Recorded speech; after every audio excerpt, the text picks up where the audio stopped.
네, 앞서 보신 것처럼 오늘 불은 병원 건물 4층에 있는 보일러실에서 시작됐습니다. 화재 당시 스프링클러도 제대로 작동을 하지 않았고 보일러실의 환풍구도 일부 고장나 있었던 것으로 전해졌습니다. 또 숨진 환자들은 이송 과정에서 한동안 산소 공급을 받지 못했던 것으로 드러났습니다. 이어서 이기주 기자입니다. 불이 난 병원에 있던 환자는 모두 132명.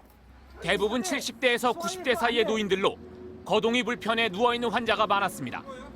특히 숨진 80대와 90대 환자는 중환자실에서 산소호흡기에 의존해 치료를 받고 있던 것으로 알려졌습니다.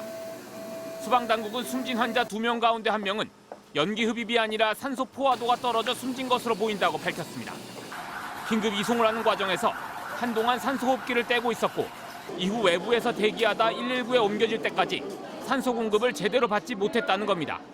산소는 중단은 된 거죠. 그렇지만은 와가지고 저희 가실 때는 전부 다 그때 이미 다 되어 있기 때문에 충분히 20분. 그분들 20분 정도 산소 공급이 좀 안 되시는 거예요? 화재 원인은 전기점 건물 위에 건물 전체에 단전 조치가 내려진 사이 병원 측이 산소호흡기 가동을 위해 보일러실의 산소 탱크를 수동으로 작동하려다 불이 난 것으로 알려졌습니다. 불이 난 보일러실 내부의 구조물도 피해를 키운 원인으로 지목됐습니다. 보일러실 내부 벽면엔 외부로 소음이 새나가는 걸 막기 위해 방음제가 사방에 붙어 있었는데 불이 방음제에 옮겨 붙으면서 유독가스가 급속히 확산된 걸로 소방당국은 추정하고 있습니다. 보일러실 내부만 소실됐습니다. 거기서 이제 농연이 이제 많이 나와가지고 다 마병 환자들이 대부분이기 때문에 연기를 흡입한 환자도 있고 그렇습니다.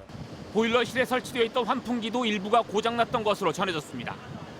이 때문에 연기가 병실로 급속히 번졌는지 소방당국이 조사 중입니다. 또 연기가 꽉 차가지고 볼 수가 있어요.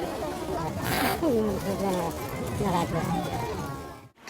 병원 내부에 있는 스프링클러도 작동하지 않아 피해를 키웠습니다. 합동 감식을 진행한 경찰은 병원 내부에 미신고 시설이나 불법 구조 변경은 없었는지 또 환자 이송은 제대로 진행됐는지 조사하고 있습니다. 경찰은 또 해당 병원이 지난해 11월 소방점검에서 콘센트 접지 불량 등 전기 부문에서 3건을 지적받았던 만큼 이후 개선 조치가 제대로 진행됐는지도 확인할 방침입니다. MBC 뉴스 이기주입니다.